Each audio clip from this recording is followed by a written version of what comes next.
Alright. I'm back. I'm gonna try not to cry this time or get all fucking upset to where you can't understand me. But couldn't really help it there for a while. But back to what I was saying, I'm gonna start back up where I left off, and a love story part 1. That's gonna be what these are called. Anyway, she was calling out to me just like I was to her. We were saying the same thing to each other. We were saying I love you and you're my everything, you know, and we'll find each other and we'll be happy forever one day. And it was the most intense feeling I've ever felt, and I was like a kid at this time. Like, I was little and I didn't know what to think of it, but I knew everything. I just knew how to feel.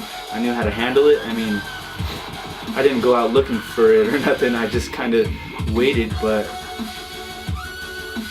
I knew how to feel, you know. I knew. I just knew stuff. It was weird.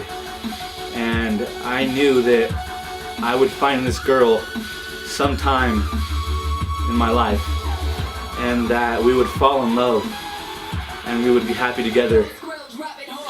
Now, the dream didn't include, you know, being happy together forever, but whatever. So this brings me to the end of summer and the start of my senior year in high school.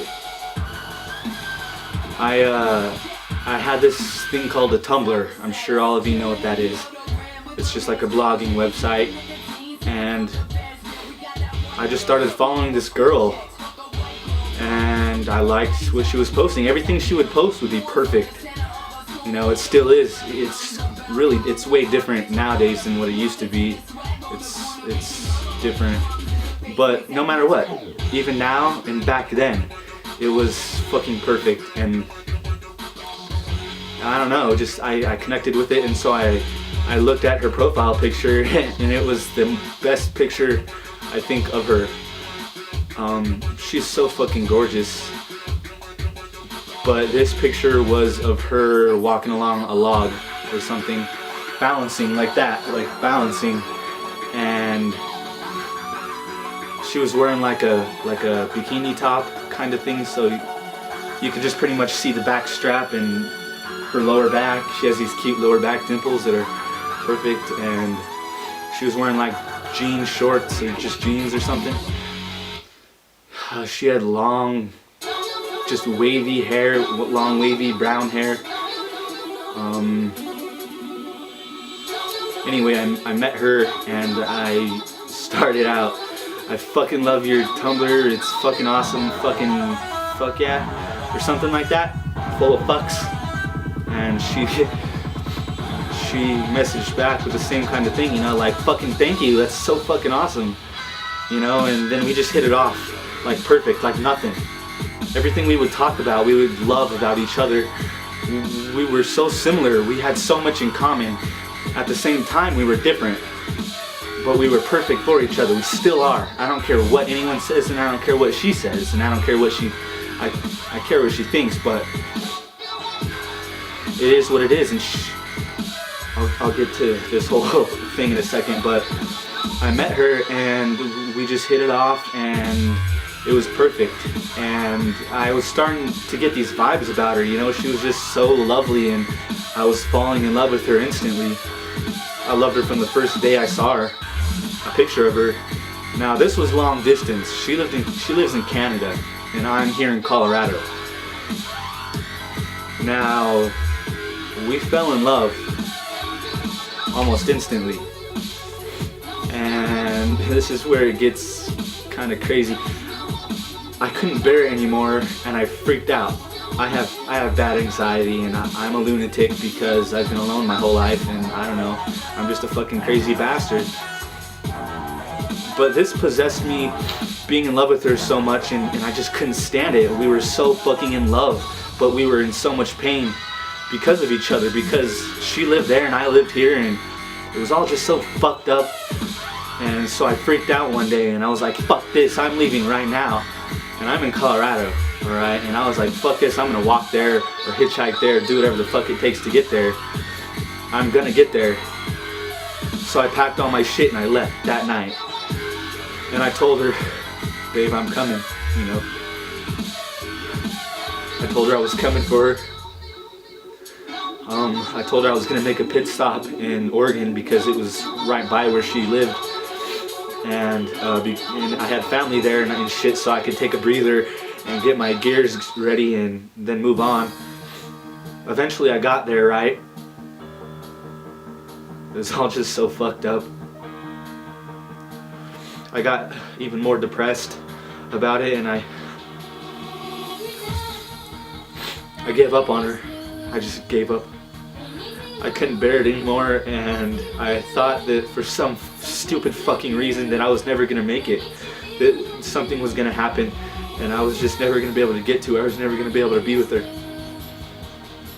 I couldn't bear it. I still can't bear it. And so the way I thought of it, alright, was I didn't want to have to bear to see her in so much pain after she finds out that I just gave up on her, you know? That I just gave up and that I was dead. Because that's what I was gonna do. I was just gonna kill myself just to end it. I knew that since we were so in love, even after I was dead and after she lived the rest of her life, whatever it's gonna be, whatever, she was gonna die sometime, someday, and we were gonna be together even after we were dead, you know. And so I was like, fuck it. I just couldn't do it. I got so depressed. I started taking Benadryl, alright? I started abusing it. Now Benadryl doesn't seem like a bad drug, right? But if you take enough of it, it definitely takes your mind off of shit. It's not fun, it doesn't feel good, but I did it anyway. I started taking more and more. I started taking 8 at a time, 25 milligram pills. Worked my way up to 13 pills. And then one day, I tried to kill myself. Hanging didn't work because I don't know, there's like this virus in me, like a demon, like this fucking stupid demon that's in me that is literally forcing me to not kill myself. It's not like life isn't giving me the drugs to do it, or else they would work, or a gun, or else that would work, but I can't get my hands on them. And so I took 25 milligram pills of Benadryl. That's 625 milligrams, I believe. That was supposed to be enough to kill me. They say if you take 13, you'll start hallucinating, right? Because I wanted to trip. I wanted to see shit. It didn't work. I mean, I'm schizo, but not really that bad. But I mean, I started hearing and seeing things, but they were minute. They weren't really that fun. So I took 23 and I overdosed, and it was a shitty experience. I'm a strong person physically, not mentally, but I'm pretty much invincible is what it is. I know that I'm meant for something. I'm an indigo child. If you know what that is, go fucking Google it. But I am an indigo child, and I know I'm meant for something specific. Maybe not special, maybe not big. I feel like it's something big. That'd be great if it was. I just feel like I'm meant for something specific, and so therefore I can't die. I literally cannot die until I fulfill what I'm supposed to do in my life. I don't know what it is. I seriously do not fucking know what I'm meant for, but I know I'm meant for something, which is why I can't fucking die. Now, I'm not saying that I can get shot in the heart point blank by a gun or something and it just won't kill me. I'm saying that somehow that bullet will not make it to my heart.